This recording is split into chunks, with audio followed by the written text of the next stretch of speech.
Hello, friends. Hi. It's me. Driving through some remnants of slush as we thaw out here from Snowvid 21. And this is the first day I have driven in a week. Today was the first time I'd actually left the house and gone anywhere. We had to go to the store and try to see if we could get some basic things, and thankfully we were able to do that. And the stores are back open, and the snow is melting. We got a little slush here and there. I'm very, very thankful for my four-wheel drive situation and my Jeep. I have a Compass, and we've never needed it here. Sometimes I put it on mud or if it's wet, but we have not really needed it. And I bought it for the four-wheel drive because sometimes I go out in the country and there's a possibility that I could be stuck in mud or bad weather or something. But our car has been amazing for this storm that we just had, because this area is not prepared with snow plows and that sort of thing. So to get anywhere, you really have to have a four-wheel drive and have some knowledge of, just hold on, lady, don't pull out in front of me, I know you're in a hurry. You have to have some knowledge of driving in those types of conditions. So my husband has had to, go up to the church and go help people in our community and run around, deliver groceries and turn water off for people and help people get snow out. It's just been crazy. Our pipes burst at the church, so he's Mr. Plumber now. He's going to try to fix that himself. He's a very handy person, thank God. But that being said, this morning it was still frozen and my son had to go to work. So my husband took and dropped him off, and now I'm going to go get him. He has a Honda, so he doesn't have the four-wheel capacity, and his car just slides. And we didn't want him. He's already had an accident. Someone hit him this year. So somebody pulled out and hit him. And it is just, for being a month and a half into this year, it's been very adventurous, guys. I'm not going to lie. So we're moving forward. I'm so excited to see the sun. I'm so excited, even if it was just to go to the grocery store today and get out and buy some almond milk and get some more water. And thank God the store had some things, just the basic things. Someone at the store said to me, one of the ladies that was checking me out, she said, it's interesting because with COVID, when that started, no one had toilet paper. And she's like, now we had the toilet paper, but we had, no way to flush our toilet because most of us were out of power and water for periods of time throughout this last week. Today was also the first day we got the mail. So our mail carrier was actually able to get out and deliver a little bit of mail. Thank God. It was safe enough for them to do that. And the mall, I'm driving by the mall's open. So honestly, it's just made me so thankful. Even though we've been in rough times this last year with COVID, we have still been able to go out and get our basic needs. I think being snowed in this way without power and water really makes you thankful for basic things. So a lot of gratitude. We're okay. We have a lot of friends and family that are not okay still. They're working through it, but they're going to need some help, some assistance. So, that's all being put together as we try to dig out of this. It's going to be a while before we dig out of this disaster for our state. And thanks, guys, for your prayers and checking in on me. I've had a lot of messages. When I was able to get to my messages, I'd open up, whatever I could get to in the moment, and I'd have 5 million messages. Now, I was able to work most of the week because we didn't have a huge power outage. We didn't have water, but I was still able to work, and people can't see me sitting there unshowered, thankfully. All of my hospital meetings and things were canceled but I had all of my patients to take care of, and they were going through just terrible things this week. So when you already don't have any resources and something like this happens, it can be just, catastrophic for people. So I put in more hours this week than I've put in a very long time. And I think by yesterday I'm just exhausted.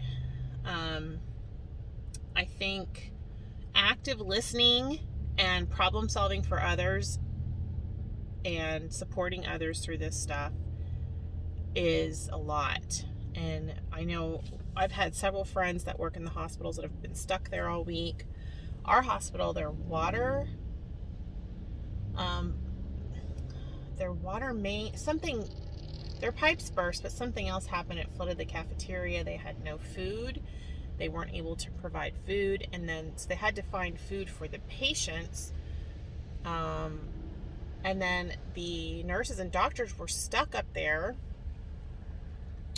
I know in Dallas, the Jeep Club offered rides for people. So they all came together and were driving healthcare workers and EMS and firefighter, whoever needed that support.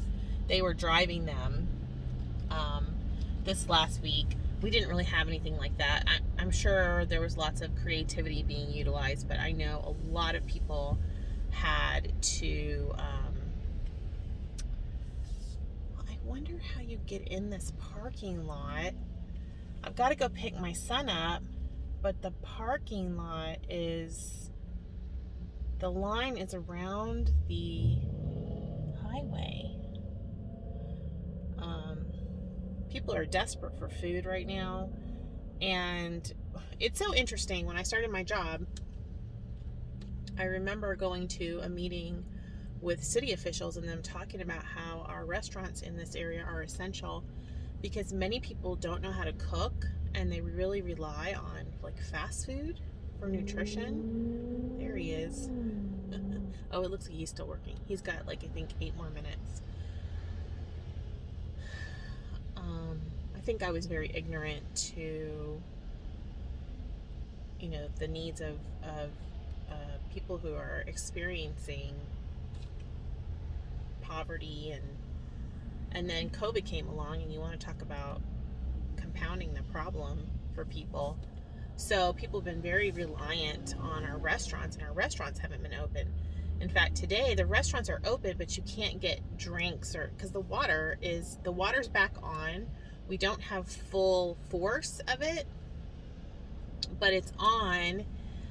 It has not been tested yet, so they said there could be parasites in the water. So the restaurants can't serve any beverages, but you can go through and get food and I think bottled water.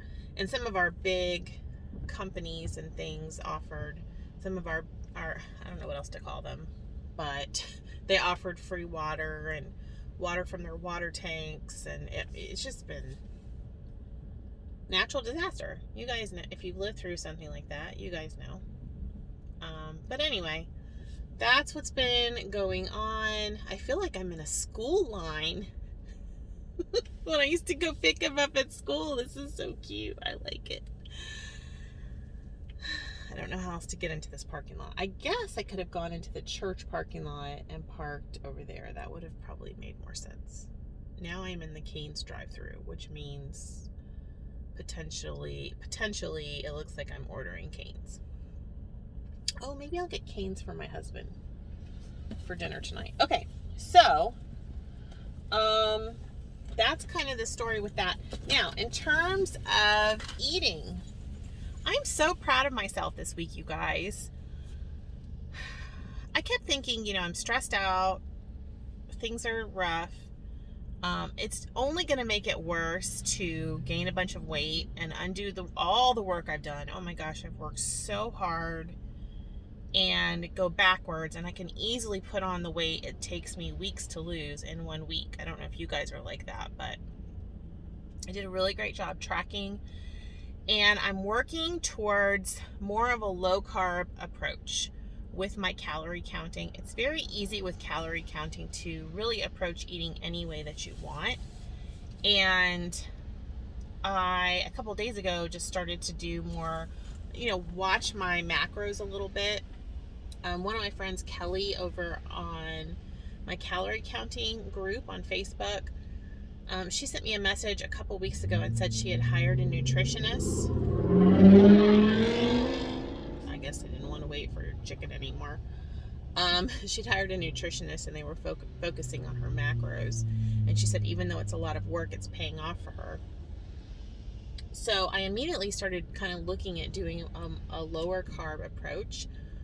Part of it was because I had all of this frozen chicken breast and egg whites from Sam's Club. I had a lot of that in my house this week. And of course, we had to eat what we had. And, thankfully, I had stocked up on a lot of those things. And it was easy for me to focus on those types of foods. So, see, Asher, I don't know how else I would come get you, honey. There's no other way into this parking lot. You ever just wonder, like, if you're stupid and should have thought about this before you got here? Like, you ever do anything and you're like, Amy, why didn't you think about this? I just didn't think about it. I guess we're just going to have to deal with it. The line is going very slowly, as evidenced by that gentleman getting very upset and making a loud noise with his car. So we'll just keep vlogging for a few minutes. He'll probably try to call me in a second, which, that will be interesting. So that's kind of the story with that. Doing really well. Like I said, I weighed in. I was at 257.2. I'm going to start weighing in on Wednesdays, doing a weigh-in Wednesday with you guys. And we'll see how that goes. I think that's going to be probably the best way to do it. And usually Wednesday mornings, I don't have any meetings or anything, so I can weigh in and then I can come report to you guys what my weigh-in is that morning, and we can just sort of talk about that. Goals for March. So, goals for March are continuing to eat at home. I have noticed that when I eat at home, I have a lot less puffiness and swelling. I don't have as many cravings.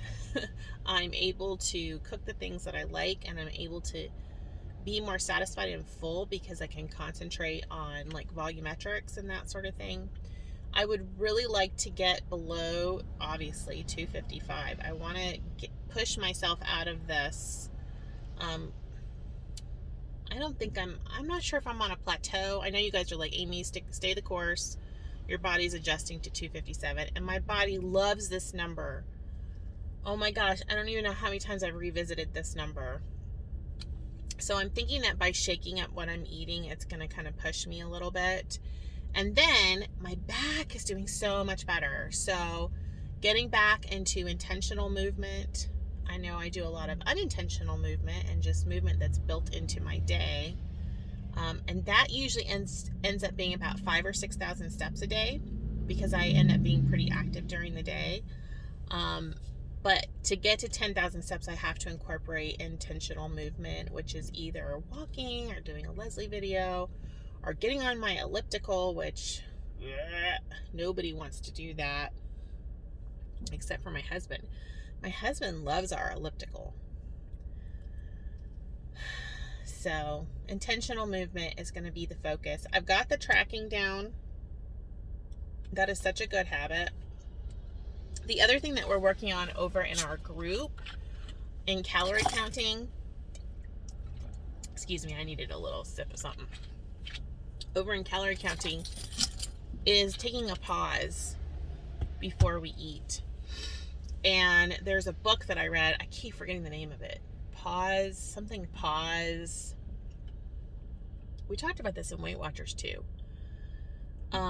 Giving yourself before you eat something, and it's not necessarily for your scheduled meals, like whatever you do, although you can use it at that time as well.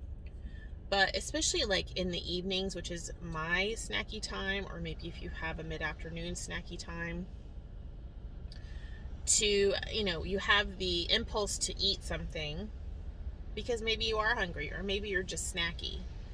And taking a pause, the research that I've read says like 10 or 15 minutes of a pause, examining why you're hungry or why you're wanting to eat. Are you actually hungry?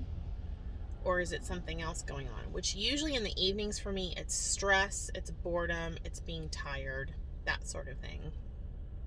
So examining that, and then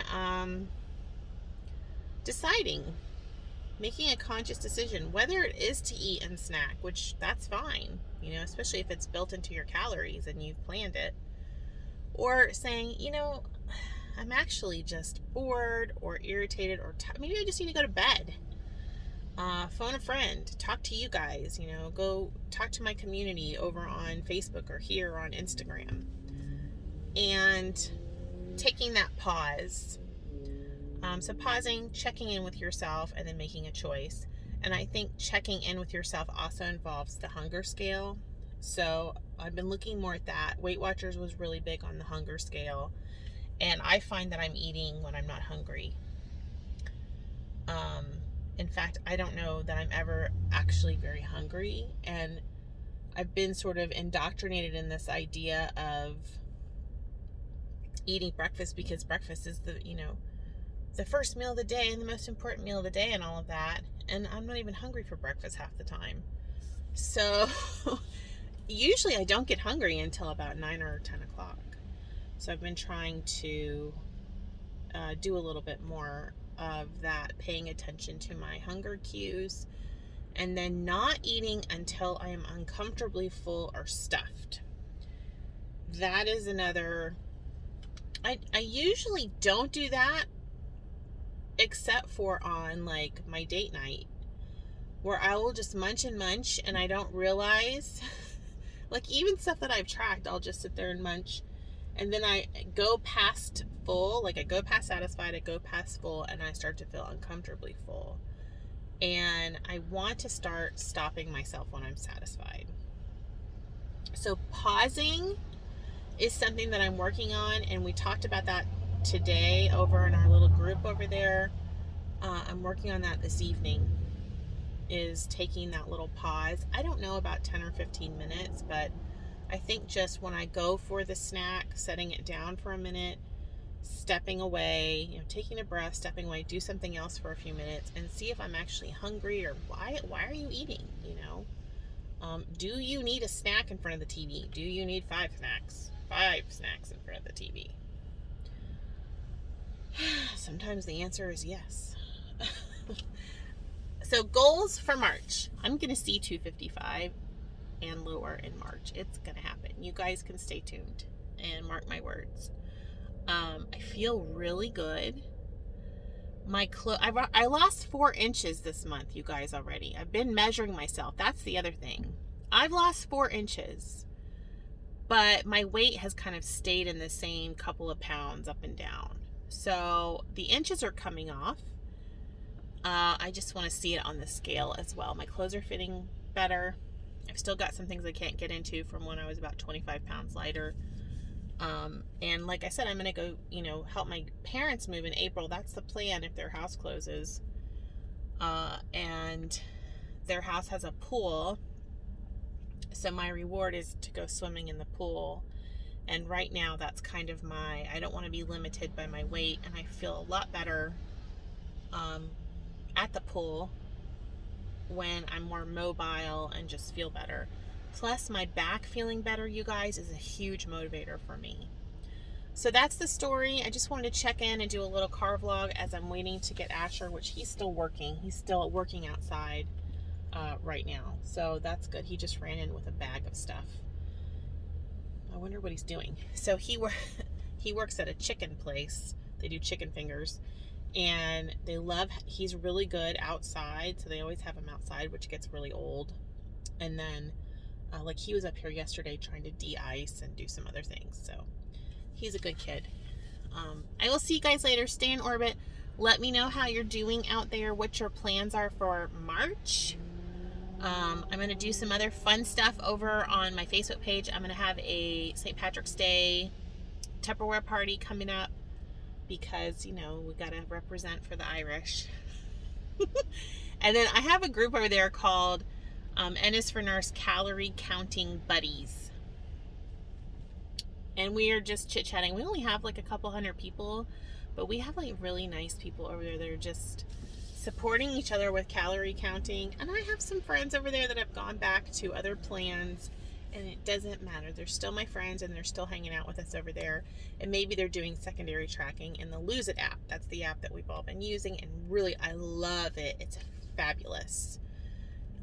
It is good stuff.